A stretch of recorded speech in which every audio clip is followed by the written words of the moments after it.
Thank you, Dr. Alka. Come, I'll just make a comment. Because we are running short of time, I will... Very much. I'm so happy to see so many people post-lunch interested in remission.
No diabetes medications for a period of at least 3 months. Okay, so that is the definition of remission. What evidence do we have regarding remission? And here I'm going to point out, this has been going on for some time now. The Counterpoint study was the first one. This is Roy Taylor's group from the UK. They've done a lot of work on this. And the first question they asked, first of all, is it possible?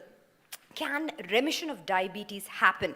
So they studied 11 people, okay, with diabetes. They took some controls also, and they did an in-detail study. So the first thing they did is put them on a 600-calorie liquid diet.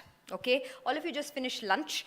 I'm kind of guessing that you've had like 1,000-calorie lunch maybe. Okay, so that's one meal. And people are going to be eating something close to 2,000, 2,500, maybe even 3,000 calories a day. And now put that in perspective and look at 600 calories in a day. That's hardly anything. So they went on to this liquid diet, and then they looked at so many different parameters. They looked at hepatic glucose output, insulin sensitivity, fat content in the liver and in the pancreas, etc. And this is what they found. So first panel here shows you fasting glucose. Look at this. And they did this for a period of 8 weeks, right? So in first week, you'll see that the sugar came zooming down, stayed down. That's the yellow. Almost near the controls shown in red.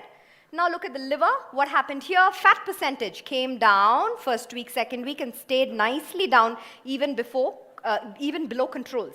Similar in the pancreas, fat content came down, insulin sensitivity went up beautifully, almost up to normal levels. So the question they asked, can it be done? Yes, it can be done. Okay, they reversed it by reversing the fat in the body. Then came the next study, which was the counterbalance study by the same group. What did they do here? They divided people with diabetes into 2 time periods of duration. One is long duration, which is more than 8 years, and then shorter duration, less than 4 years. So 2 groups of people. They did the same thing, that 600, 800 calorie liquid diet for 8 weeks. Then they went into a maintenance phase for 6 months, but again in the same calorie diet. May have been solid, but it stays low, very, very low calorie. What results did they find? So this is what it is. This is weight loss, okay? Those with short duration diabetes zooming down, beautiful. Long duration diabetes zooming down. So if you take an 800 kilocalorie diet, your weight's going to come down. Perfect. Now what about glucose and remission? Now those with short duration diabetes came down. Very nice. Remission is happening. But for those with long duration diabetes, you have 3 types of people as shown by the 3 dotted white lines here. The first group of people came down, similar to short duration, stayed down. The second group of people came down but slowly. You can see that chugging along there, not really moving, slowly, steadily. And then there's a group of people, no matter what they did, the glucose would not come down. Okay, so there were 3 groups of people, responders versus non-responders on this very low calorie diet. Then came the direct trial, larger study done in the US, 300 people done for 2 years. Similar thing, go on to very low calorie diet, look at maintenance, and see what happens. So primarily, okay, there are 2 bars here. The one on top, this tells you the amount of weight loss and the amount of remission. But that's not the important one. Look at the one below. This is the one that says that the amount of remission is directly proportional to the amount of weight loss. So more weight loss, more remission. And how much did you need to lose weight? You needed to lose 10 to 15 kilos in order for the remission to happen. And if you did that, if you lost like 10 to 15 kilos, 57% remitted, even then it's only 1 in 2, by the way. And if you lost more than that, about 86% people remitted, and some of them were able to continue over the 2-year period. A lot of people started re-remitting, which is going back to having high glucose. So here they said in this trial that it's possible, yes, not easy to do, can be done with a lot of weight loss, minimum 10 kilos weight loss, and we have data up to about 2 years. Okay, so that's where we are. So what do we have? We have this idea that remission is possible in a group of people, mostly with shorter duration, huge weight loss, but we don't know too much about the long-term effect. Now let's come to India. Okay, and if I told all the people in this audience, go on to an 800-calorie liquid diet, you're not going to get diabetes. What would you say? No. Maybe? You don't want to remit diabetes? Don't want? But you have to have that liquid thing only, 3 times a day, every day, for the rest of your life. You'll come and slap me here. That's what you'll do. Okay? So there are cultural issues in our population. Not many people are able to go on to this kind of Western meal choice with bars and liquid and all that. And we need data that will work in a larger population like our country. There's no population accepted guideline of diet for us to be able to know, can we do something about diet and diabetes?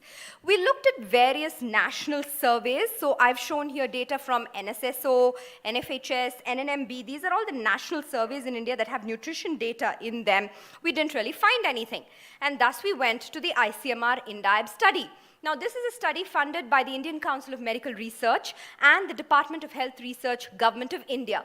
What does the study do? It looks at the burden of diabetes and all metabolic NCDs, hypertension, obesity, dyslipidemia, etc. in the whole country.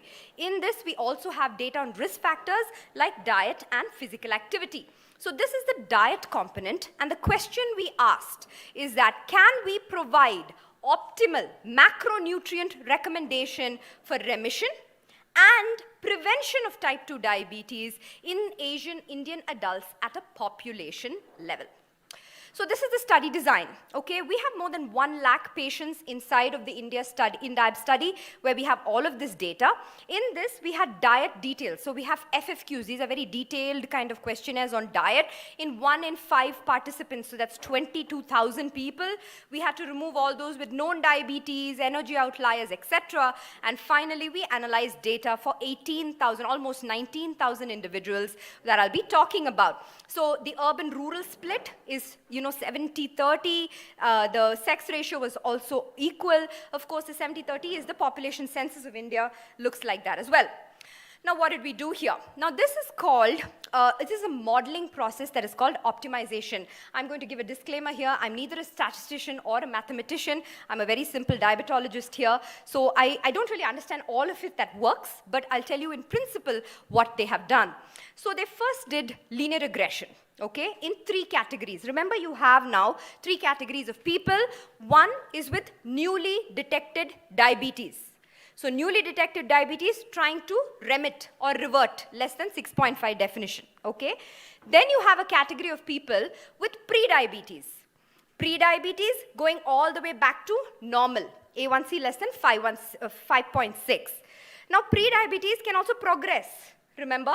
So you have 2 remission categories, diabetes reverting and pre-diabetes reverting. That is remission, 2 categories. Then you have 2 progression categories, normal going forward, pre-diabetes going forward. Okay, so that's 4 categories of people, and in all these 4 people, what kind of recommendations? So they have a regression equation there where all non-dietary factors are accounted for, and only dietary factors are moved. So the question they ask is, what combination of macronutrients will push most of the population to an A1C of less than 6.5. What is that optimal quadratic equation that will give you that? And that is what has been done in each of the glycemic categories. You do it by urban and rural, do it by sex, activity, BMI, age, etc. So that's how it's been done. And these are the recommendations. So the first column gives you, so there's only like 4 here: carb, protein, fat, and fiber. These 4 are the macronutrients that we're talking about. The current intakes of the population are the first column. So most of anything that the Asian Indian eats, 60% above, is always carbohydrate. Protein is low at 12%, fat is at 25%, and fiber is also low at 3.5%. This is what is usually taken. Now, what should we do for remission in a newly detected, so diabetes remission, okay? You have to go down from 49 to 54, okay? So almost somewhere around 50%. To remember easily. So you're at 60% and above, you need to move it down to 50%. That is for carbohydrate. Protein is about 10-12%. Remember, needs to go to 20. Straight away, all the way up to 20. Fat is okay in our population. About 25% is okay for us. Fiber needs doubling, go up to 6%. Okay, and this combination will help in the remission of about 78% of people with new onset diabetes in this country. Now for pre-diabetes, it's somewhere in the same range, slightly more lax. We said for diabetes, carbohydrate 50, pre-diabetes 55. That's a little more relaxation. Protein is same, fat is same, fiber also to about 5% is where you need to go. So these are the macronutrient recommendations. I forgot to say this paper is just accepted in Diabetes Care a couple of weeks ago, should be out. It's so fresh from press, it's not even out in the online, should be out in a couple of weeks. Right. So in urban, rural areas, is there difference depending on activity levels? Yes, there are differences, but the differences are minor. What does this tell us? If you live in a rural area, there's a slightly higher increase allowance in carb, protein, fat stays, and fiber stays the same. Activity, if you're an active person, up to 58% carb you can take, but if you're inactive, just like everybody else, you're stuck at 50%. The others remain kind of the same. Now, so these are the changes for urban, rural, and activity. Now, what about for men and women? Men slightly 2% more carb than women is allowed, and similarly, if you're younger compared to 65 plus, you have a little bit more carb allowance. Now, this is very personalized depending on the age, activity, etc. Similarly, if you are normal BMI, you can go up to 54% carb, whereas if you're overweight or obese, you have to stay to the lower limit, 49-50% is safer. These are diabetes NDD remission. Now let's look for pre-diabetes remission, also very, very similar, not very different.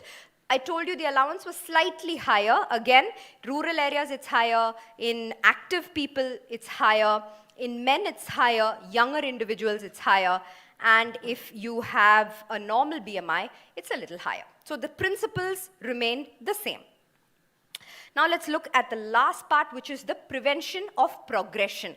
Now here again, 2 categories, those with normoglycemia, those with pre-diabetes. So the first one here is for pre-diabetes, that's this one. This is pre-diabetes. What does it say? Carbohydrates up to 57%. Now this is, remember, progression, not remission, 57%, whereas if you're normal, up to 60% is allowed. Protein is the key here. Protein is always around 20%, okay? And fats are at 20-24%, and fiber is at 6%. So it's pretty similar. You may ask me, ma'am, what is this 1%, 2%? Does it actually make a difference? Now, when you look at an individual person, the 1%, even there it's important. But when you look at a population of 1 billion, now you put 1% into context, and you will see the effect size moving crazily in terms of how it is giving you outcomes. Okay, so that's my talk. I'd like to conclude by saying that we're doing population-based approaches for remission and prevention for the first time in the world. We had a crazy amount of time getting this done. We took 2 years to get this paper out.